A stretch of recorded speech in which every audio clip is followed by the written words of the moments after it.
Hello दोस्तों, आप देख रहे हैं एनआर ट्रिकी अड्डा। आज हम बात करेंगे अनुपात और समानुपात के पार्ट नंबर 4 की। पार्ट नंबर 4 में एक प्रश्न है, यानी छठे प्रश्न से आगे हम स्टार्ट कर रहे हैं। छठा प्रश्न क्या दिया? यदि a बराबर 2/3 b है तो a अनुपात b का मान क्या होगा? तो हमें ज्ञात क्या करना है? a अनुपात b का मान हमें तो ज्ञात करना है। ये दिया हुआ है a बराबर 2/5b। देखो ये b गुणनफल के रूप में है, a के नीचे आ जाएगा, यानी a/b हो जाएगा। ये 2/5 होगा, ये 2/5 होगा। तो हमें ए का मान क्या प्राप्त हुआ? ए का और बी का मान हमें प्राप्त हो गया। क्या हुआ? 2:5। नंबर 7 क्या कहता है? यदि 1/4 ए बराबर 1/6 बी है तो ए अनुपात बी का मान हमें ज्ञात करना है। हमें क्या ज्ञात करना? ए अनुपात बी का मान दिया हुआ 1/4 ए बराबर 1/6 बी दिया हुआ है। हमें क्या ज्ञात करना है कि बी को तो ए के नीचे ले आना है, बी को ए के नीचे लेकर आना है। उसी प्रकार से 1/6 के नीचे हमें क्या लेकर आना? 1/4 को लेकर आना है। 1/4 को ये तो हो गया ए बट्टा बी। अब देखो, अगर भिन्न के रूप में भाग में दिया हुआ है तो हमें क्या करना पड़ेगा? 1/6 और ये ऊपर जाकर 4 ऊपर चला जाएगा, नीचे 1 आ जाएगा, यानी ए अनुपात बी का मान क्या हो जाएगा? 4/6, यानी ए अनुपात बी का मान यहाँ पर हो जाएगा। क्या हो जाएगा? ए अनुपात बी का मान, ए अनुपात बी का मान 4/6 हो जाएगा। प्रश्न नंबर 8 क्या कहता है? ए का 30% बराबर बी का 20% है तो ए अनुपात बी का मान क्या होगा? तो देखो, ए का 30% यानी ए गुणा 30 बराबर बी का 20% यानी बी गुणा 20%। देखो अब ये क्या होगा? परसेंट से परसेंट कैंसिल हो जाएगा, यहाँ बचेगा ए गुणा 30, ए गुणा 30 बचेगा, और इधर क्या बचेगा? बी गुणा 20 बचेगा।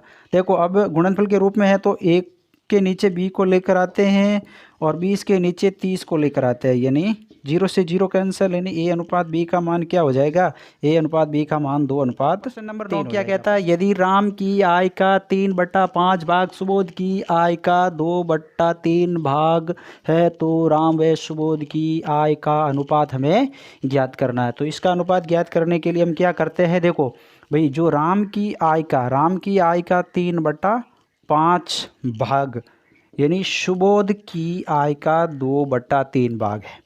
तो अब देखो गुणनफल के रूप में, यानी राम की आय दी हुई है गुणनफल के रूप में 3/5, उसी प्रकार से सुबोध की आय दी हुई है गुणनफल के रूप में 2/3। तो देखो अब क्या करेंगे? राम के नीचे सुबोध को लेकर आएंगे। उसी प्रकार से ये 2/3 दे रखा है ना, इसको सुबोध की आय के नीचे लेकर आएंगे। सुबोध की आय 2/3 के रूप में है ना, तो इसको यानी 3/5 को इसके नीचे लेकर आएंगे।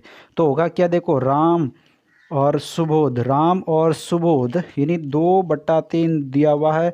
अगर ये जो सुबोध की आय के सामने लिखा हुआ है ना, ये ऊपर जाएगा तो 5 ऊपर चलाया जाएगा और 3 नीचे आएगा। अब देखो ऊपर वाले को गुणा करते हैं, यानी ऊपर हो जाएगा 10 और नीचे हो जाएगा 9। तो देखो राम और सुबोध की आय का अनुपात क्या दिया हुआ है?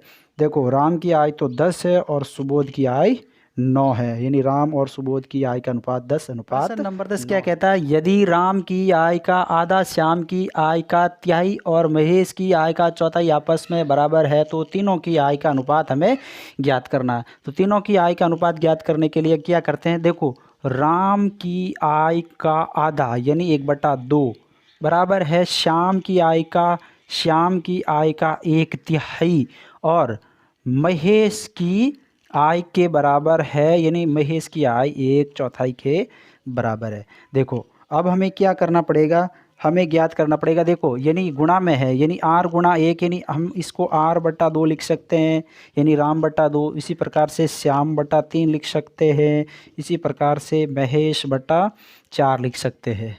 देखो अगर कोई ऐसा अनुपात आ जाता है जिसमें बट्टे के रूप में दिया हुआ है तो वही मान हो जाता है। देखो आर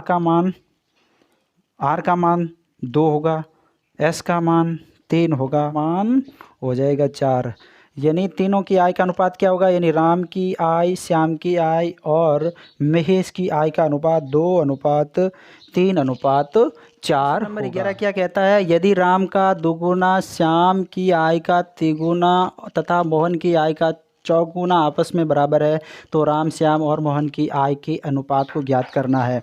आय और व्यय वाले प्रश्न अक्सर परीक्षाओं में पूछा जाता है। तो देखो राम का 2 गुना, श्याम का 3 गुना और मोहन का चौगुना आपस में बराबर है। क्या है?